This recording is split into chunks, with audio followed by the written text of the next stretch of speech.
Hello everybody, this new video is a continuation of the Rook Endgame theme, and last time we did the 5th rank cutoff, hopefully you remember that, but this one is going to be on one of the most famous ways of winning a Rook and Pawn endgame, and it's called the Lucena position.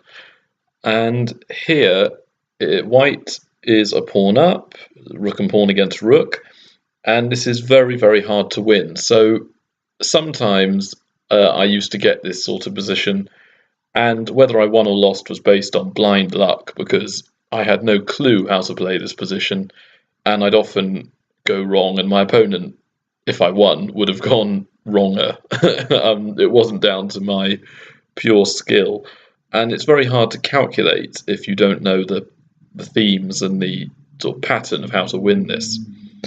So we'll start off here. What do you think white should do this move?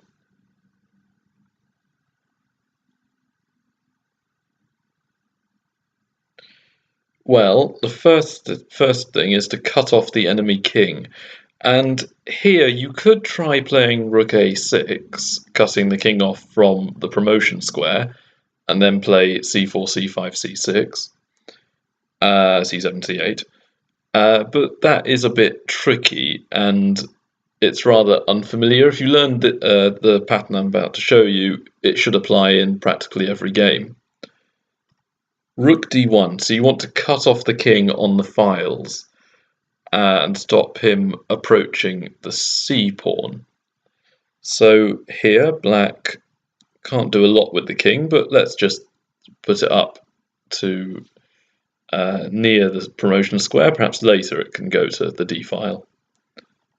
Advance the pawn makes sense. Rook h2. So generally what black should do is go behind the pawn and stay quite far away because it's a long range piece, and black will try and draw by continuously checking the white king. So here, advance the pawn again, rook b2 check. So it begins. And now here, you might be able to work this out over the board. After you get out of the check, you're threatening to play c6. So black checks you again, and you move up, check, and now you can shelter behind your c-pawn. But if instead you were to play king a6, I could either check you or play rook c2, and you have to move the king anyway. So here, don't play king c6 because that blocks your pawn, but king c7 is much better because there's no more checks. So instead, let's attack the pawn, and c6 can now be played safely.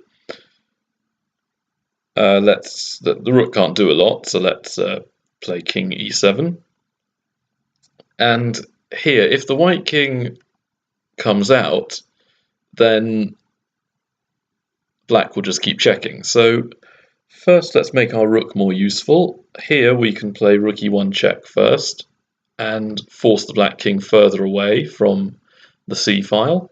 It's always useful to keep the king far away. That's what the rook is doing. That's its main goal.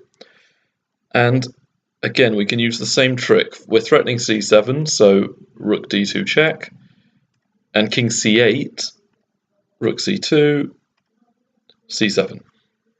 So now this is the tricky bit.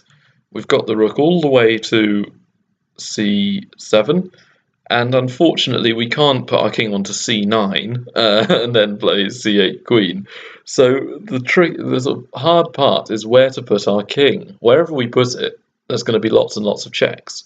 So for example, if black just plays rook d2 and we try and get out of the checks, rook b2, king a6, check, check, could either do check, or if the king goes too far away, we can play rook c2, king goes back, check, and eventually you might have to end up playing kings back to c8, and black can pass with rook back to d2. So how do we win this? Some of you out there might have seen the Lucena position, so you know how to do it, but I suspect for several of you, this is very tricky to work out how to win. Well, the one piece that isn't being used effectively is the rook. I mean, yes, okay, it's cutting off the king, but we can use it for more than one purpose. There's a thing called building a bridge, which we can do here. If we play rook e5, so getting the rook just inside black's half of the board, rook e4 would also work, but rook e5, if you can play it, is a little bit faster. So again, black just has a passing move, rook d1 or king f7. Not really anything active black can do. So now king b7, and the checks begin. Rook b2, king c6, rook c2 check. And what does white play here? Yeah, white has as what many call it, built a bridge, and can bridge the gap between king and rook with his own rook, and block the check. And now, if the rook moves away, we can promote, so black might just take, and the king is still a little bit too far away. If it was on e7, though, it would be able to, black would be able to play king d7 and draw, but here he's not quite fast enough. And white queens. So that is the Lucena position. If we go back a few moves, so if rook e4 was played, which is often the case in Lucena, you're not able to play rook e5. But even here it works, because king b7, check, king c6, check, and then king, let's say, d6. And here black has two options. Either he can pass with a king move, which we'll get to in a moment, but just to clear things up, if the rook checks again, we have king c5, and then we've built a bridge. Rook c2, rook c4, and the same basic idea occurs. And if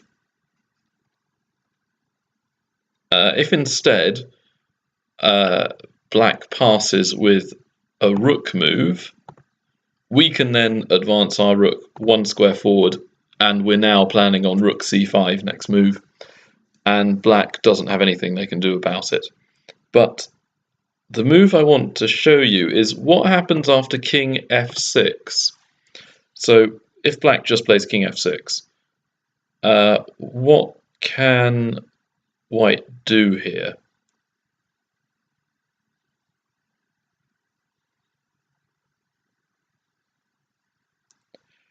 Well, there are a couple of options here. There is more than one way of winning, but the move you do not want to play is rook e5, because can anyone see what's wrong with this move? Well, unfortunately, you would have thrown away the win because rook takes c7. And now if king takes rook, and as long as the black king is still next to the white rook, white will lose the rook if he takes black's one. And this is just drawn. So what you could have done to win is you could play, my own personal favourite is just rook e8, and now after check,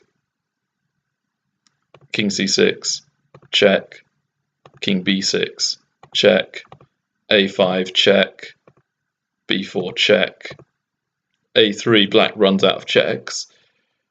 But sometimes if you have, say, a B or G pawn, that isn't available. So the method I use to win is I don't play rook e8. I play rook e6 first with check, and if the king moves down, I have rook e5 check and then rook c5.